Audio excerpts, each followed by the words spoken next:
এই যে ডিফারেন্ট যে ইনোভেশন ফেব্রিকগুলো আমরা কাজ করি, এটাতেই আমি সবচেয়ে বেশি এনজয় ফিল করি। প্যারালালি আমি যে প্রজেক্টের সাথে ইনভলভ ছিলাম, টেক্সটাইল ট্যালেন্ট হান্টের প্রজেক্টে, এক্ষেত্রে আমার লার্নিং যেটা হয়, আমি বিশেষ করে ডাইং ফিনিশিংয়ের উপর আমার একটা বিশাল নলেজ চলে আসে। কন্টিনিউয়াস লার্নিং অ্যান্ড ডেভেলপমেন্টে ফোকাস হতে হবে। Without continuous learning and development he or she can not reach the real destination. Textile talent hunt project শেষ করেছি, শেষ করা মাত্রই এরপরে আমার বিভিন্ন ইন্টারভিউ ফেস করা শুরু হয়ে গেছে।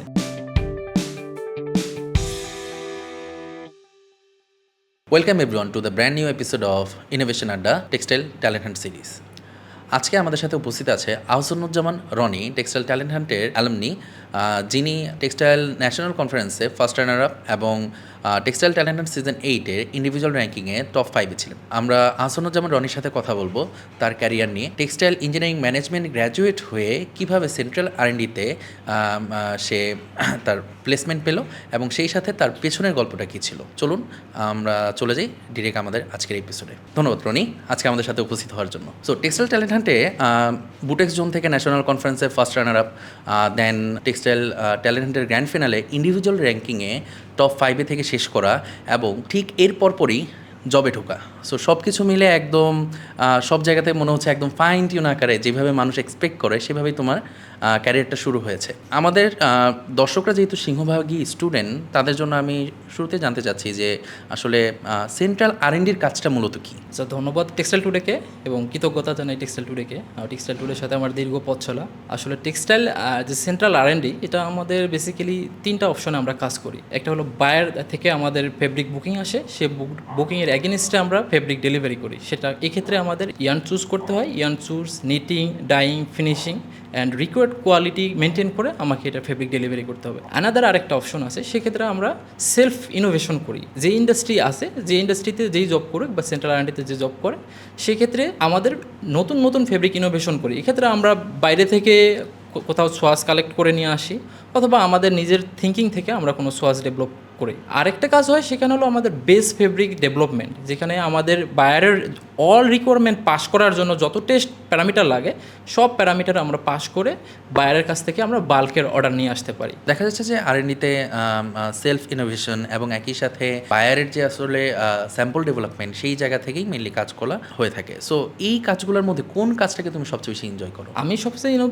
এনজয় করি হলো যে ইনোভেশন যেগুলোতে আছে এবং টেকনিক্যাল যত ইস্যু আছে, like synthetic base fabric, nylon হতে পারে, পলিস্টার হতে পারে, সেটা আবার বিভিন্ন রকম ইয়ার্নের উপর, যেমন আমাদের ডিফারেন্ট টাইপ ইয়ার্ন নিয়ে কাজ করতেছি recent, cotton lyocell, cotton modal, parallelly Coolmax yarn.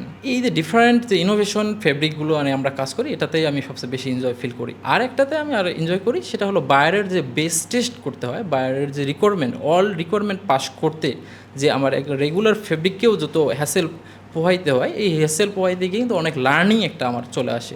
So আমি এই দুটাতেই আমি ফিল করি সবচেয়ে। মানে প্রসেস ডেভেলপমেন্ট এবং নতুন স্যাম্পল ডেভেলপমেন্টের ক্ষেত্রে, ম্যানমেড ফাইবার ডেভেলপের ক্ষেত্রে, সেই জায়গাগুলোতে তোমার ইন্টারেস্ট এরিয়া। আচ্ছা আচ্ছা আচ্ছা। সচরাচর বাংলাদেশে কিন্তু আসলে ম্যানমেড ফাইবার ডাইং নিয়ে খুব কমই কিন্তু কাজ হয়ে থাকে। এখনও আমরা অত বাল্ক আকারে কিন্তু শুরু করতে পারিনি। এই জায়গাতে আরও নতুন গ্র্যাজুয়েট আসা দরকার। সো আমি এই জায়গা থেকে একটা ব্যাপার জানতে চাচ্ছি যে টেক্সটাইল ইঞ্জিনিয়ারিং ম্যানেজমেন্টের গ্র্যাজুয়েট হয়ে কীভাবে চিন্তা হলো যে আমি সেন্ট্রাল R&D বা R&Dতে ক্যারিয়ার করব? মানে এই প্ল্যানিংটা তো আলটিমেটলি একটা ফাউন্ডেশন দরকার হয়, দেন কিন্তু আসলে সেদিকে যাওয়ার একটা কারেজ তৈরি হয়। তো তোমার ক্ষেত্রে এই বিষয়টা যদি একটু এক্সপ্লেন করো। অনেকগুলো স্টেজ থেকে চলে আসছে। ফার্স্ট অফ অল আমি ইন্টার্নশিপ কমপ্লিট করি। এখানে ইন্টার্নশিপটি আমি খুবই ফোকাস ছিলাম, ডেডিকেটেড ছিলাম। প্যারালালি আমি যে প্রজেক্টের সাথে ইনভলভ ছিলাম, টেক্সটাইল ট্যালেন্ট হান্টের প্রজেক্টে, এক্ষেত্রে আমার লার্নিং যেটা হয়, আমি বিশেষ করে ডাইং ফিনিশিংয়ের উপর আমার একটা বিশাল নলেজ চলে আসে। এটা আমি যখন ইন্টার্নশিপ করি, তখনও আমি ডাইং নিয়ে A to Z সব ধরনের ডাইং নিয়ে আমি ফোকাস ছিলাম, কিন্তু আমি যখন প্রজেক্ট করতে যাই, তখন আমার ডাইং ফিনিশিং নিয়ে সবচেয়ে বেশি নলেজেবল হয়। দ্যাটস ওয়াই আমি চিন্তা করি, আমি শুধু কেন গতানুগতিক কাজ করবো, শুধু নিটিং কেন শিখবো, শুধু ডাইং কেন শিখবো, শুধু ফিনিশিং কেন দেখবো। সেন্ট্রাল R&D সেখানে আমাকে ইয়ার্ন চুজ থেকে নিটিং, ডাইং, ফিনিশিং সব সেক্টরের কাজগুলো আমাকে করতে হয়। দ্যাটস ওয়াই আমি এই অপশনটা চুজ করছি। তার মানে একটা প্রিভিয়াস ফাউন্ডেশন বা প্রিভিয়াসলি ফ্যাক্টরিতে কাজ করার এক্সপিরিয়েন্স, সেই জায়গাটা থেকে তোমার এই ইন্সপিরেশনটা চলে আসে। সো তোমাদের এখানে যদি টেক্সটাইল ইঞ্জিনিয়ারিং ম্যানেজমেন্ট থেকে এই জায়গা থেকে যদি কেউ আসতে চায়, ফ্যাক্টরিতে যদি কেউ আসতে চায়, তাহলে তার জন্য কোন স্কিল সেটটা তোমার কাছে সবচেয়ে বেশি গুরুত্বপূর্ণ বলে মনে হয়? স্কিল সেটের যে সে আমার সবচেয়ে বেশি জানার প্রয়োজন বা বেশি দরকার সেটা হলো যে সে কোন ফিল্ডে আসবে। যদি R&Dতেই আসে তাহলে তাকে ফিক্সড করতে হবে, ইন্ডাস্ট্রি লেভেলে কাজ করার সাথে ইনভলভ থাকতে হবে। এরপর সে যদি ওই নিটিং, ডাইং বা ফিনিশিং যেটাই সে করবে সেটার উপর যদি ডেডিকেটেড থাকে এবং সেটাকে সে জানে, বিস্তারিত জানে, সেই ইন্ডাস্ট্রি এক্সপোজার যদি বেশি থাকে, দ্যাটস ওয়াই সে যে কোনো একটা কেরিয়ার চুজ করতে পারবে। আর যদি ডেডিকেটেডলি R&Dতে আসতে চায় তাহলে মাস্ট বি তাকে রেগুলার বেসিসে কন্টিনিউয়াস লার্নিং অ্যান্ড ডেভেলপমেন্টে ফোকাস হতে হবে। Without continuous learning and development he or she can not reach the real destination. তার মানে তুমি আসলে এনকারেজ করছো স্টুডেন্টদের গ্র্যাজুয়েটের আগে থেকে ইন্ডাস্ট্রি ভিজিট করা, ইন্ডাস্ট্রিতে কী কী কাজ হচ্ছে সেটা সম্বন্ধে ওয়াকিবহাল হওয়া, এবং একই সাথে ইয়ার্ন, ফ্যাব্রিক এবং ডাইংয়ে কী কী কাজ হয় সেটা নিয়ে একটা হ্যান্ডস অন এক্সপিরিয়েন্স যদি তারা নিতে পারে তাহলে সেক্ষেত্রে তাদের জন্য ক্যারিয়ার প্ল্যান করে আরেকটু ইজি হবে।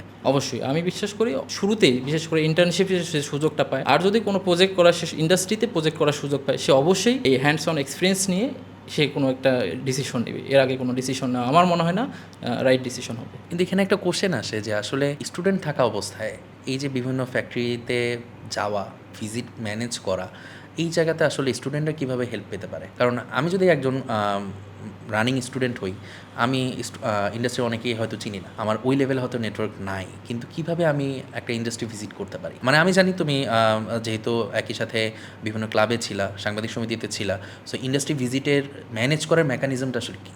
আচ্ছা, মানে যেটা স্টুডেন্টদের জন্য হেল্পফুল হতে পারে। ইন্ডাস্ট্রি ভিজিটের ক্ষেত্রে সবার আগে সে কোন ইন্ডাস্ট্রিতে যাবে সেটাকে সিলেক্ট করতে হবে। প্যারালালি ওই ইন্ডাস্ট্রিতে তার কোনো অ্যালামনাই আছে কিনা, সে যে কোনো কলেজ থেকে আসতে পারে, যে কোনো ইউনিভার্সিটি থেকে আসতে পারে, সেক্ষেত্রে তার ওই ইন্ডাস্ট্রিতে কোনো অ্যালামনাইকে খুঁজে বের করার একটা ওয়ে হলো লিঙ্কডইন। সে লিঙ্কডইন থেকে কানেক্ট হয়ে তাকে নক দিবে বা বিভিন্নভাবে অ্যাপ্রোচ করার চেষ্টা করবে যে ইন্ডাস্ট্রি ভিজিটে যাব, এবং ইন্ডাস্ট্রি ভিজিটের পারপাসটা তাকে বলতে হবে যে জাস্ট গেলাম, ঘুরে আসলাম, এটুকু না। সে কোনো একটা নির্দিষ্ট কাজের জন্য যাচ্ছে, যে আমি হয়তো বা ডাইংয়ের এই পার্টটা দেখার জন্য যাচ্ছি, আমি নিটিংয়ের এই পার্টটা দেখার জন্য যাচ্ছি, ফিনিশিংয়ের এই স্পেশাল এই পার্টটা দেখার জন্য যাচ্ছি। দ্যাটস ওয়াই সে এভাবে কনফিডেন্স করে সে ভিজিট করার সুযোগ পাবে।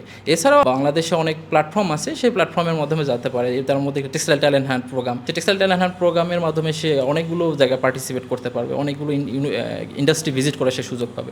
আরেকটা বিষয় আমি জানি, এটা দর্শকদেরকে জানাতে চাচ্ছি যে তোমাদের এখানে যখন ফার্স্ট জব ইন্টারভিউতে তুমি অ্যাটেন্ড করো, সেই জায়গা থেকে একটা ফ্রেশ গ্র্যাজুয়েট যখন জবের জন্য আসে, সেক্ষেত্রে কিন্তু তাকে বেসিক কিছু কোশ্চেন জিজ্ঞাসা করা হয় যে what is your weakness, what is your strength, তোমার আসলে ক্যারিয়ার গোল কি। এই কোশ্চেনগুলো কিন্তু সচরাচর বেশি ব্যবহার করে হয়ে থাকে বা সচরাচর আস্ক করা হয়। তো তোমার ক্ষেত্রে কিন্তু জব ইন্টারভিউ একটু স্লাইটলি একটু ডিফারেন্ট হয়েছিল, টেকনিক্যাল ডিসকাশন চলে এসেছিল।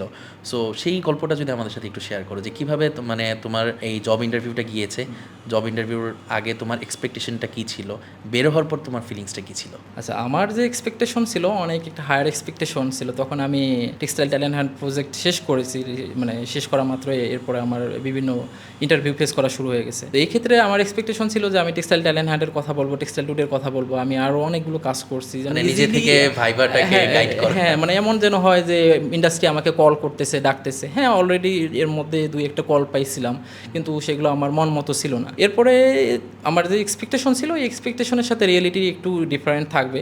আমি যেখানে ভাইবা দিতে যাই ইন্টারেস্ট অফ গ্রুপে, তো ইন্টারেস্ট অফ গ্রুপে ন্যাচারালি অনেকেরই ভাইবা হয়, দীর্ঘ সময় কারো ইন্টারভিউ ফেস করছে, কেউ কম সময় ফেস করছে। আমার ক্ষেত্রে সেটা ডিফারেন্ট। তো আমি আমার ইন্টারভিউ বোর্ডে আমি ফোকাস করছিলাম ইন্টারভিউর প্রশ্ন যেন গতানুগতিক প্রশ্ন না থেকে আমার স্ট্রেংথ পয়েন্ট যেখানে আমি সেখানে যেন নিয়ে আসতে পারি, সেখানে গাইড করা। হ্যাঁ, সেখানে যেন তারা যেন প্রশ্ন করে আমার স্ট্রেংথ পয়েন্ট নিয়ে, নট উইকনেস নিয়ে। আমি এই জায়গায় আমি আমার টেক্সটাইল ট্যালেন্ট হান্টের যে আমি ক্রিজমার্ক প্রজেক্ট নিয়ে কাজ করছি, আমি ক্রিজমার্ক প্রজেক্ট নিয়ে আমি কথা বলা শুরু করি, এবং এই পুরো ইন্টারভিউ বোর্ডের মেন প্রশ্নই ছিল আমার ক্রিজমার্ক নিয়ে। আমি ক্রিজমার্ক কীভাবে সমাধান করলাম, কীভাবে এটা অ্যারেঞ্জ করলো, টেক্সটাইল টুডে আমাকে কীভাবে এটা হেল্প করলো, কোন ইন্ডাস্ট্রিতে আমি আসলে এই ক্রিজমার্কটা প্রজেক্টে কাজ করলাম এবং কত পার্সেন্টেজ আসলে রিডাকশন করতে পারছি, এগুলো নিয়েই প্রশ্ন করা শুরু হলো। আর যেহেতু উনি আমার ইন্ডাস্ট্রির ডিজিএম এবং সুব্রত কুমার স্যার, উনি টেকনিক্যালি বেস্ট নলেজেবল, এবং এই ক্ষেত্রে উনি ওনার আগ্রহ থেকে অনেকগুলো প্রশ্ন করা শুরু করলো। তো প্রথম প্রশ্ন, আসলে তুমি কি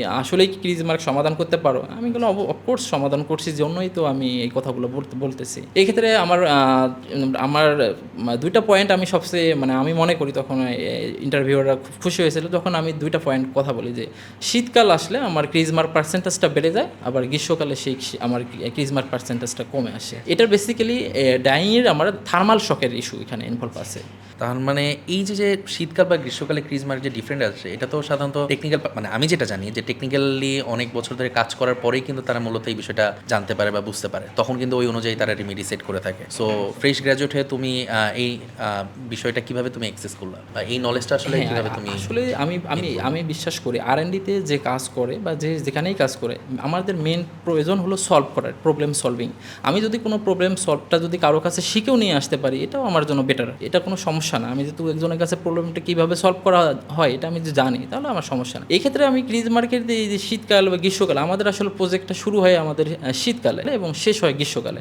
তো আমরা যখন শীতকালে প্রজেক্ট শুরু করি তখন আমরা ক্রিজ মার্ক পার্সেন্টেজ অনেক বেশি পেয়ে যাই। পরবর্তীতে গ্রাজুয়ালি আমরা দেখতেছিলাম গ্রীষ্মকালেও কিন্তু ক্রিজ মার্ক থাকে, কিন্তু পার্সেন্টেজটা কম, আগের থেকে কম কমে যাচ্ছে? হ্যাঁ, আগে থেকেই ন্যাচারালি গ্রীষ্মকালে আস্তে আস্তে ক্রিজ মার্ক পার্সেন্টেজটা কমে আসতেছে। আর স্যাররা যারা ইন্টারভিউ ছিল তারা এই কারণে অ্যাস্টমিস্ট হয়েছে যে এইরকম একজন ফ্রেশার সে কীভাবে এই জিনিসটা জানে।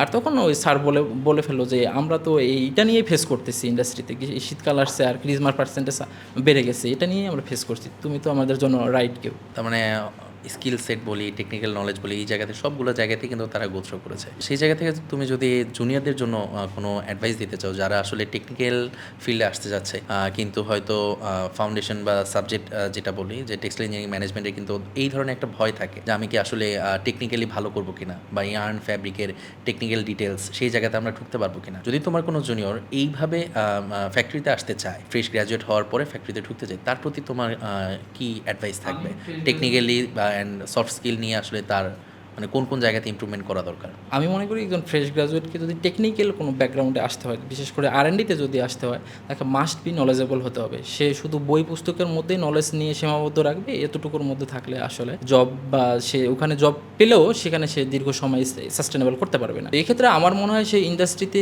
যেভাবেই হোক ইন্ডাস্ট্রি এক্সপোজার করতে হবে।